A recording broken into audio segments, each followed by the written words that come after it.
Doug, what a lovely day.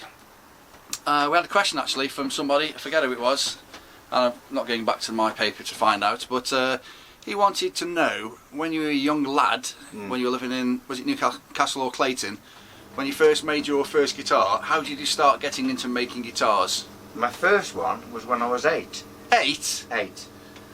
I say guitar, remember, piss poor and 8. Yeah. Right? We were living in a 2-bedroomed, 2 up, 2 down terraced house in Hartfields. Is that in Newcastle? Well, no, it's in just over the border in Stoke. Okay. Just over the border, up George Street and over the top, and that's Hartfields. Okay, yeah. And we made, me and friends, we made, I don't know what they were really called, but we made a guitar-shaped thing. Yeah. Yeah, with a couple of few strings on it. I don't know where we got the strings from. I can't remember. But how did you and some of your friends decide to make a guitar? Skiffle was around. Okay. So we thought we'd try and make a guitar. So did you see Skiffle on the TV, if you had one? I didn't have a TV. So how did you know Skiffle was a thing? I heard it on the radio. Okay, yeah, yeah. And we just wanted to do it. We suddenly decided we'd stop playing Cops and Robbers or whatever, Commandos or something, and make guitars and entertain the locals, other kids. Okay, so where did you get the wood from? What tools did you use? We didn't use any tools. I hadn't got any tools, but we made something of a semblance of an instrument. Okay. Did that, and that was just a silly thing. But I started getting interested in just skiffly stuff and music in general. So you were about 8 or 9? Yeah. So when did you do, because you told me you made your first guitar on your kitchen, in your kitchen with a knife and fork. Well, that was a joke. Yeah, I know it's a joke, but, so when did you get into deciding to make your first guitar? Well, I started at school. I started just adding bits to guitars, like pickups, and buying pickup systems and wiring them up. Yeah. When I was really 13, probably. Okay. And then in the metalwork class at Newcastle High School, I made a tremolo system with lathes and stuff, and it was really good. It was a good system for myself. And then somebody went and bought it off me, another school lad. Kidding? And so, and then I wanted to be in a band, so I got a guitar. And what guitar was that? Oh, well, I got an acoustic. My mum bought me like a jazz guitar, similar to that kind of shape there that's hanging up. Yeah, this there. one. Yeah, yeah. Similar to that. Yeah, yeah. But something like that, my mum got me. Yeah. And because I'm left-handed. Yeah, yeah, yeah. So you could put the strings the other way around. So that's what we did. Yeah. And then I went to a skiffle club because by then I'd moved from Hartfields to Clayton. Yeah. But I caught the bus to the skiffle club, which was back in Hartfields. Yeah.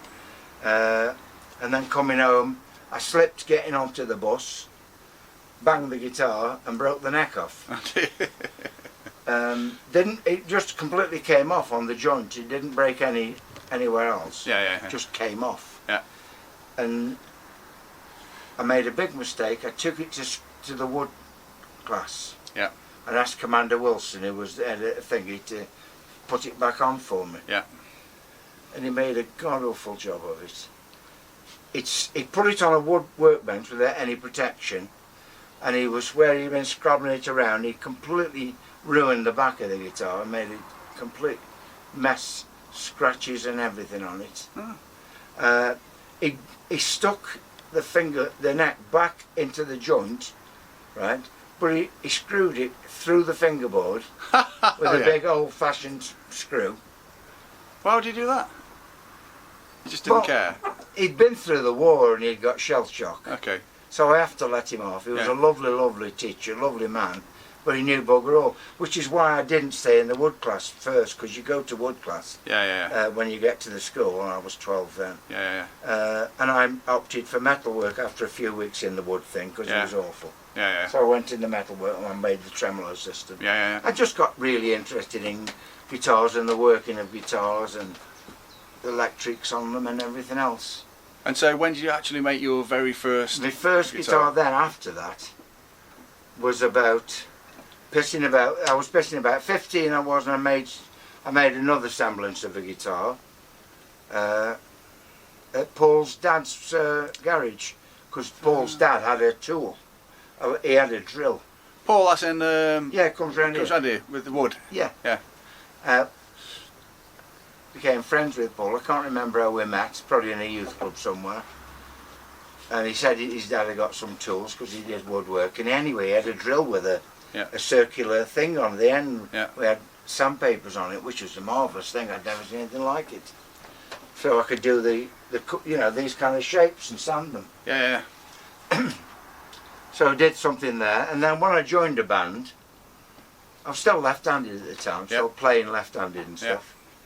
And then I joined a band and wanted to do Shadows songs, so I saw a guitar in Hanley in a shop. Futurama. Futurama. Yeah. And that was my first proper guitar, but it was right-handed tremolo system down here. So you switched over to right-handed. So yeah, I relearned. But didn't you make Paul his first bass? You two. Probably. Both you. But he was here a while ago. Said that you two made his first bass in his dad's place. That was what it must have been then. So what was the guitar you first made in your house, your old house, in your sort of your kitchen? I was or about 26 then, I think. So you were about 26 years old. Yeah. What guitar did you make? Double cutaway solid electrics with maple bodies and stuff. Like the BG. Because everybody wanted a kind of sharper sound in them days. So it would have been a maple. I put wood on the ceiling. Sorry, I put some bread on the ceiling. Oh yeah. That's why you can hear birds. Sound bigger than birds. Well, they're big birds. Yeah, big birds. Okay, so you made first, so it's like a BG double cutaway, yeah? Yeah. And then, so we won't go on to the factory side of things yet, but like, how was it? Did you actually play that guitar live that you made? Yeah. Yeah. And then a couple of years later, I started making semi-acoustics. I made myself a 335 kind of semi. Was this all in maple again. Was this still working in your house though? Yeah. So when did you actually get a workshop? That was a workshop in my house. I kept going in there. Okay, so what was the biggest tool you sort of had? Was it all hand tools? No. I had a sander. So you had some electric sander. You had something like that? Handmade, only the other way around, but yes, something like that. Didn't have that small end, it had two big wheels. Yeah. So the rounding off the corner bits I had to do by hand. What did you do about dust if it was your house? I put up with it. It was in the outhouse, it wasn't in the living room. Oh, I thought maybe it was like in your dining room. I had an outhouse. Okay, yeah. So it's fastened on the side. Okay, so how long was it before you... I was there for a long time. Is this place in Clayton? Yeah, I made lots of guitars there. Okay, so... I had a big spray booth. I had a big shed. Yeah. So I kept lots and lots of wood in it in the outside, in the garden. Yeah. So I could store all my maples and mahoganies in there, nice and flat and stacked. Yeah. And I sprayed guitars in there as well. So how many guitars did you think you made when you were working out of your house in Clayton? Quite a few. Made Gordon Rowley 27. Oh, did you make them there? Gordon Rowley from Nighthawk or Nightwing. Nightwing, yeah. He played with Crosby, Still Nash. So all those bizarre basses he played, you made from your house? Made them all from the house, yeah. You're kidding me? I didn't know that. Because he played with Crosby, Still Nash, didn't he? Yeah. And I made Neil Hulse's Les Paul, and I made Nick's Les Paul there. Oh, did you really? Oh, I would have thought. Mind you, basically, it was a workshop. A workshop's a workshop. Workshops, yeah. I had my overhead router there. With that one? That one, yeah. Still the same one. That one from Mr. Dick's? Yeah. Alright. Okay, so... And you're still working... We'd already worked out, me and Mr. Dick's, fret spacing. Yeah. Accurate one. Yeah. So, you didn't have the fret machine then? I didn't have the fret machine, but I had jigs for cutting frets.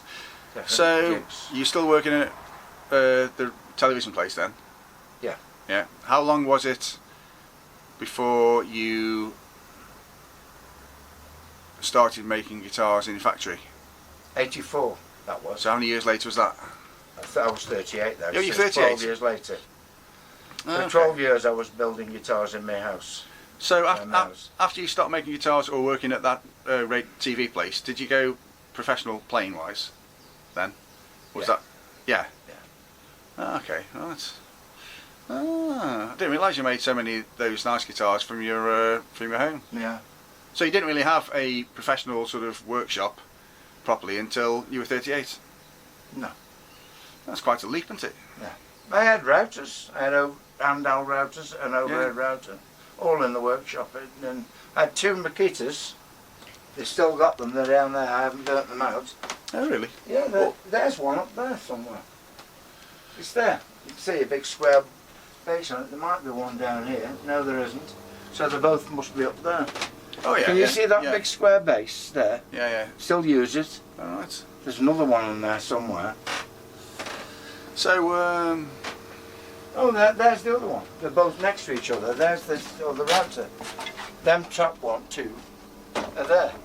you mean... underneath them little routers and them. oh, yeah. There. Yeah. Still use them. Ah. Yeah. I didn't realise you were so advanced at your home setup. Yeah. Oh, very good. So, what made you... We won't go into the factory now, but what made you decide to take a chance by opening up your own factory? Well, I was getting lots of people orders. wanting to buy guitars and stuff. So it seemed like the best time to try and do something with it. I'd already started thinking about pickup systems and Yeah. different necks things. Couldn't you have just carried on at your house? I should have done, really. I mean, you were making money, obviously. People were buying these off you. That's so right, yeah. Mind you, okay, yeah, sounds good. For some reason, I thought you'd made your first guitar sort of like in your sort of dining room. No. With very rudimentary tools. No. When I started doing it, luckily I had Mr. Dix round the corner, who was a fantastic engineer. So anything I wanted, he'd make for me. Yeah. So what was the... I'd come up with a tool idea and he'd make it. Yeah, because he'd see it as a challenge. And he got a great brain on him. Yeah. So he could work out things for me as well. So what was the first guitar you made when you made the transition from Clayton house to factory? Millions. Do you remember? Of them. I made a massive... I made 36, I think, for the trade show. Yeah. I didn't use all of them. I took 27. Okay, let me ask that. What was the last guitar you made at your Clayton house? I don't know. Can't remember. No. Might have been an Explorer or something, or a Les Paul. Ah, very interesting. Yeah. Very interesting. I was really busy all the while anyway. But when I opened the factory, I mean, we had to, all the lads got stuck in. We were working 12 hours a day, setting it all up. We had to build a spray booth. I mean, we had to build the whole thing. It was just a big empty room. Yeah. Oh, like factory floor. Yeah. So I bought a big sanding machine, one of them big flat pad sanders, all 3-phase. I got a massive big planer, thicknesser, Dankart one. Got a big Wadkin router. Big sanding pad sanders. Is there a 3-phase one of those? Like this here? Yeah. Is there a place where you could get second-hand equipment from? Yeah. Most of them, the big machines were second-hand. Yeah. Then I built a big wood seasoner. Like a... Massive big box that was all sealed. Yeah, like a sealed box that like was... your smoked fish, yeah. Seasoner, so was that for drying? You could put wood in it that came in like 20%, or even more. Humidity. Yeah, 20% moisture in it, and 3 days later it'd be down to 7% or 6%. Yeah. In the wood. And the only way it did it by using a dehumidifier inside it, only a big industrial one. Yeah. Is there any kind of issue with quickly No, as long as you store it right. Okay. As long as you put it all in stick. Doesn't change like the structure of the wood No. inside or anything? No, it just removes the moisture. Well, I think we could do a... There was no heat, didn't do with heat. Okay, yeah. It just used compression. Yeah, well, explain that. Hey? Just tell me how that works then. Well, it sucks air out of the space. Okay, well, you're not going to end up with like a vacuum though, are you? So. No, It just sucks the moisture out of the wood. Okay. It's called a dehumidifier. Yeah, I mean, I know what it It is. compresses the air and takes the moisture then comes and goes into the compressor, which then it pumps back out into a bucket, which is outside the box. Yeah. Ah, very good. Very good. clever, very Yeah. good. Sounds like simple. Very simple, good. We had a big storage at the end of the big room. Yeah. With all the woods in storage. Yeah. You know, and racks. We had all sorts of things. I made a load of benches one day. We all made them. Workbenches. And we had built eight big benches all around the place for make. Were they, Built a buffing machine for polishing guitars. so how long did it take you? So you decided to do the factory. How did you end up with getting like people like Nick and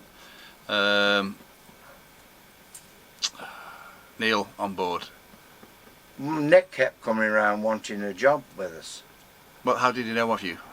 He'd had a guitar off me. Oh, do you really? Okay. Yeah. Didn't know that. Yeah. Neil had built lots of guitars. Oh yeah. So Neil could. So they were both kind of On board straight out away. of not working. So they were keen. Yeah. So you just got those two. Peg. Oh, Peg as well. Yeah. Yeah.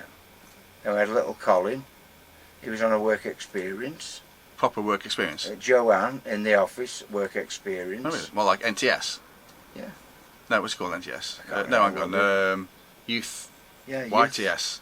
Youth Training Scheme. So it was all above board. Yeah. Everybody gets paid properly, tax and all that kind of stuff. That's right. Yeah. Oh, that's yeah. So how long was it when you got the room to when you?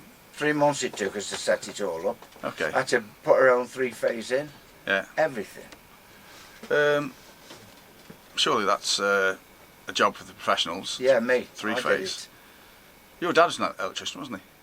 Was your dad an electrician? I thought he was. I fitted the whole place out with 3-phase. Didn't you have to be like a certified electrician? Well, I'm a certified idiot, so I did it myself. I mean, you I wouldn't did be it all from the mains board as well. We installed their own mains board. you wouldn't be able to do that today, would you? No. Probably not. But it was all checked out by the health and safety people. It was perfect. Oh, there you go then. Yeah. Sounds good. We'll probably have to do another. We'll do another video on the factory. Another day. It's got to be some classic tales from that era. Yeah, when we were building the spray booth, which was in a corner of the room, but it was a big corner, so we had to build, you know, all the walls and the door and everything, and we had a thingy built for us, an extractor, big extractor system. Yeah. That was built by a professional company. Yeah. Really good spray booth, and we had a great big box that you hung your guitars in to spray. Yeah. With a big extracting system in it. Yeah. Really clever, and it was very good, so it was worth having done properly. And then we had racking for hang the guitars all on. I think we probably used furniture. No, I tell you what, it was clothing racks. Clothes rails. Yeah. Clothes rails we used off Dave Stirrup got me that. Yeah, he was probably next door, wasn't he? Yeah. Yeah, I've seen some of the pictures from your factory days. Quite interesting. Built their own, the office, they built the whole office. This was photographed in the office, this picture. That was at the end of the office. Oh yeah, just put up a white sheet. When you walked through the door, you came down the stairs into the office. Yeah. And that's where Joanne sat in there, and there was toilets through in there. Yeah. Where you met, and drinks facilities. And What, a bar? no, we didn't have a bar. We had Probably would have been later. a kitchen and a toilets. Yeah. Right then, I think It was a good workshop. It was a great place to work. I don't know whether to do another video on the works. Is there anything else you want to say about your factory? To carry on for another 5 minutes, or No. or should we not bother? No, I set it all up slowly. You know, we moved in. I can't remember when we moved in, but 3 months after moving in, and setting all that up, I got all the guitars built for the first trade show. Where was that? Like Earl's Down in Court? London. Olympia, Earl's Court, something like No, it that. was in the hotels, I think. Alright. So you went down there. Who went down? You and Peg, probably. Yeah. And how many orders did you get from that first A lot. show? Did you really? Really well, yeah. Like roughly how many? Like 50, I can't 100 guitars? Way past. Much more than that? Plenty. We've got a load of dealers. So did you have like basically lots of work for quite a while? Straight away, yeah. So you got back and said, right, Nick, everybody, Yeah. full speed ahead. Yeah, but we didn't need to say any of those things. We just did them. Yeah, no, I know, you know what I mean though. So Yeah. had you actually started, like by the time you made the guitars for the trade show, had you just sort of started making like lots of BG bodies, lots of That's right, schizos, blah blah blah. That's So right, yeah. you'd anticipated that because you've already put your money in, so Yeah. you've got to just do it. Yeah.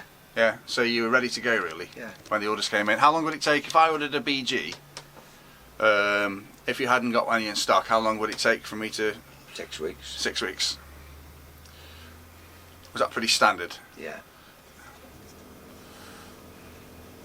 We had a standard stock of guitar bodies, all in Brazilian mahogany, Yeah. all cut out ready, because we were doing them all on the Wodge router. Did you ever find out if, you know, when you were working from your Clayton house, you wanted to buy some Brazilian mahogany for bodies, you'd be buying off somebody and he'd say, let's just say for example, it's 10 quid a unit. Then once they find out you've got a unit and you're in business, doesn't it then become like £15 a unit? Do the prices go up? You know, No, we or did they go down? we had good suppliers of woods, really good suppliers. Where did you get your woods from? I think Smee Hardwoods. Smee Hardwoods. I think so, yeah.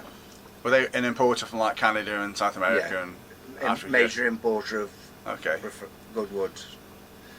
I don't know whether it was Smee. That was one of the ones I started using later. I can't remember who the first one was. Because you do, I know more recent times you do buy direct, don't you, from like places in Canada, sawmills and places Yeah, like that. sometimes, yeah. Very interesting. There's almost too much to go over, really. Yeah, there's a lot going on. I still think one day you should go and get one of those really old guitars that you've got upstairs in your second bedroom, dust them off, bring them down. We should do a video on 2 or 3 of them. Some, because they're like, Well, I think, well, you got your back guitar. yeah, You haven't got the Prince guitar, have you? yeah, I thought it was when you bought that. no. Have you got a white double neck or something up there as well? Yeah. I remember the back guitar. Remember that big bat's head you had? Yeah, I've still got that somewhere. So I remember coming up at your drive and saying, "What the fuck's that?" You were reshutting it up. Yeah. You made it a bat's head. It was like about. Big dog it was, a big like a wolf dog. It was like 5 foot in diameter, wasn't it? Yeah. That you used for big your dog, gigs, big yeah. And it needed a bit of love, and you were left fixing it up. eyes, their eyes were red. Well, didn't they glow? I thought they glowed. Glowed red, yeah. Yeah, yeah. A big deformed dog stroke bat. Yeah. That's in the days when I had lots of energy. Yeah, yeah. Well, I'm past that myself. Right, Doug, I'm gonna make a drink, I think. Well, there you go. It's not been a too bad a day. And instead of me saying what song we're doing later, we're not going to go, are we? So No, there we're you not go. going. I'm Yeah. not going. Yeah. What are you going to do instead? Watch some telly. I'm going Relax. to sit down and veg. Yeah. Not been great. I haven't been really feeling very well. So need a break from everything. Know what you could do? Get Have a that back step, new designed. Well, I'll just have to stop falling over it, won't I? Either that, or I'll get in touch with the Backstreet Boys and we can start filming professional rap videos, breakdancing videos here. Yeah. I will have to stop falling over because I've hurt my knee. Something shocking this time. Yeah, yeah, I fell over a lot recently. It's probably the drugs I'm on yeah. from all the, the problems, and they've weakened the muscles in my legs. The legs don't work nice anymore. I thought I was shuffling around because of the cables everywhere on the floor. Well, that reminds me. I've got you some more meth. Meths. I've got you some more meth here. Meths, where? Some methamphetamine. I can't get any more crack until next week, so Shut up, you silly person.